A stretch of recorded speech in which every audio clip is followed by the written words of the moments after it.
Oi pessoal, hoje a gente vai tratar de um assunto que sempre as pessoas têm dúvidas. Se você ficar até o final desse vídeo, eu tenho certeza absoluta que você vai saber direitinho o que é, afinal, o capital social. Bom, gente, nesse vídeo você vai entender o que é o capital social de uma empresa, se o mesmo é necessário, se você tem que integralizar esse capital, de qual valor estamos falando e muito mais. Fica com a gente até o final, ok? Então, pessoal, mas o que exatamente é o capital social? Bom, o capital social é o investimento inicial feito pelos sócios acionistas de uma empresa para colocá-la em funcionamento. Ou seja, esse investimento é registrado no contrato social e pode ser feito tanto em dinheiro quanto em bens. O capital social corresponde a tudo aquilo que os sócios vão investir e que será necessário, por exemplo, nas instalações, na manutenção das atividades, nos primeiros meses da empresa. E antes que ela comece a dar lucro, ela precisa se sustentar, ok? E o capital social vai ser justamente esse valor que vai fazer essa transição até que ela considere dar lucro. Além das quantias em dinheiro, esses valores eles podem vir de bens materiais, como por exemplo, o imóvel que a empresa vai estar, onde ela vai se fixar, onde ela vai estar instalada, por exemplo. Também é possível que um sócio ofereça um bem não material, como o seu know-how na sua entrada na sociedade. O capital social é o patrimônio líquido inicial da companhia, mas capital social é o patrimônio líquido, não se confundem, porque eles não têm o mesmo significado, ok? Quando a empresa começar a acumular seus próprios recursos, o capital social será apenas uma parte do patrimônio líquido. Conforme a empresa for funcionando, for crescendo, for se estabelecendo, o patrimônio líquido, também chamado de capital próprio, irá juntar o capital social com outros valores como lucro e as reservas.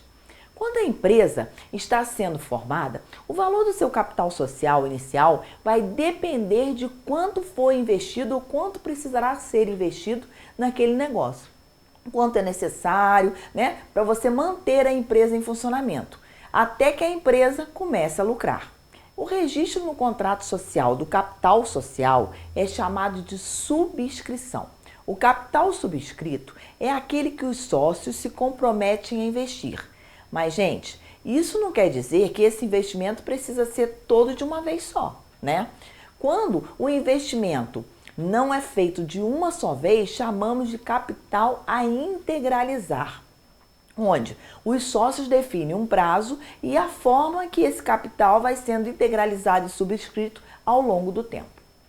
Como regra, não existe um valor de capital mínimo, pois dependerá do valor que for necessário para você formar a empresa, para você manter essa empresa funcionando.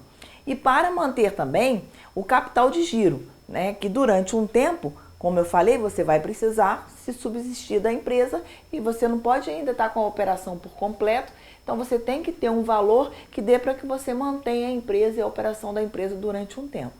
Existem algumas atividades no Brasil que a legislação obriga um capital mínimo, como por exemplo a atividade de bancos, os bancos, e também o comércio atacadista e algumas outras que se você também quiser saber sobre isso, você dá uma ligadinha, entra em contato com a nossa empresa, Clark Contabilidade, que a gente faz uma pesquisa para você, tá bom?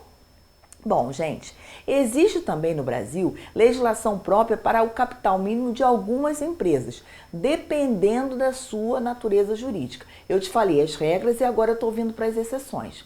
As empresas que se enquadram no programa de microempreendedor individual, que é o famoso MEI, não são obrigadas a declarar um capital social. Elas podem até fazer esse registro, porém para o seu próprio controle. Não tem na legislação que obrigue isso. Não existe na legislação um valor mínimo ou máximo do capital social do MEI, cabendo ao empreendedor calcular o quanto ele gastou para começar essa empresa. Que aí ele vai estipular o capital se ele for fazer a integralização de um capital. Por exemplo, para que o MEI ele tem assim o seu negócio, né? Compre algumas, assim, por exemplo, compra um computador, o valor que ele gastou com esse computador vai ser exatamente, ou de um outro equipamento que ele compre, vai ser exatamente o valor que ele vai subscrever de capital social. No caso do empresário individual, que é aquela categoria de uma só pessoa na empresa, né? Que essa pessoa lá abre um CNPJ para exercer uma atividade empresarial, o valor mínimo investido no capital social estipulado é de R$ 1.000. Ou seja, você não pode abrir um empresário individual sem que seja com capital mínimo de R$ 1.000. Pode ser quanto valor que você quiser, desde que respeitado esse valor mínimo de R$ 1.000. Nesse tipo de empresa, porém, né, o seu sócio coloca seu patrimônio pessoal como garantia em caso de endividamento. Essa empresa, a empresa individual, você tem que tomar muito cuidado porque o capital, a responsabilidade sobre o capital, ela é irrestrita, ok? Mesmo que você tenha integralizado um determinado valor de capital mínimo de R$ 1.000. Se o proprietário não quiser essa responsabilidade de ficar ilimitado, ele pode abrir uma EIRELI, que é a Empresa Individual de Responsabilidade Limitada. Nesse caso, no entanto, o valor do capital social deverá ser equivalente a 100 salários mínimos vigentes. Ou seja, vocês viram que no empresário individual, capital mínimo R$ 1.000. Na EIRELI, que é do empresário individual, são 100 salários mínimos. O salário hoje está 998. Então, você tem 99 mil de capital obrigatório da empresa. Você tem que tomar cuidado com isso na sua variação patrimonial da sua pessoa física. Sobre a responsabilidade dos sócios, né, sobre o capital social, eu vou abordar em outro vídeo, para que não fique muito extenso e para que não complique essa quantidade de ensinamentos e informações diferentes que eu estou dando para você, tá bom, gente?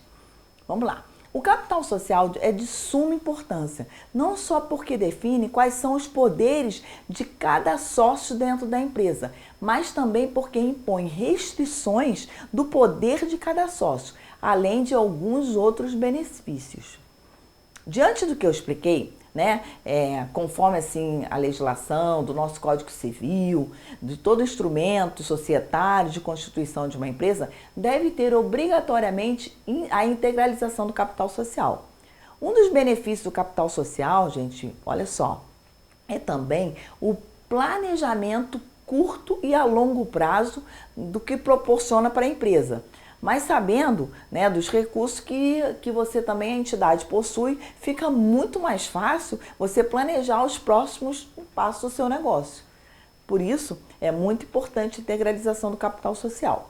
Esse planejamento também é fundamental porque seja realizado o gerenciamento do capital social e assim a empresa consiga como é que eu posso dizer assim, resistir, né, aos primeiros meses para que quando ela não tem lucro inicialmente. Você está iniciando suas operações, o capital, mais uma vez eu te falo, é aquele que vai manter a sua empresa. Bom, gente, é isso aí. Agora você já sabe direitinho o que é capital social. Se você gostou desse vídeo, dá um like, se inscreva no nosso canal. Sua participação é muito importante para a sustentabilidade do nosso canal. Conto com você, ok? E não se esqueça de indicar o nosso canal para os seus amigos. Um grande abraço.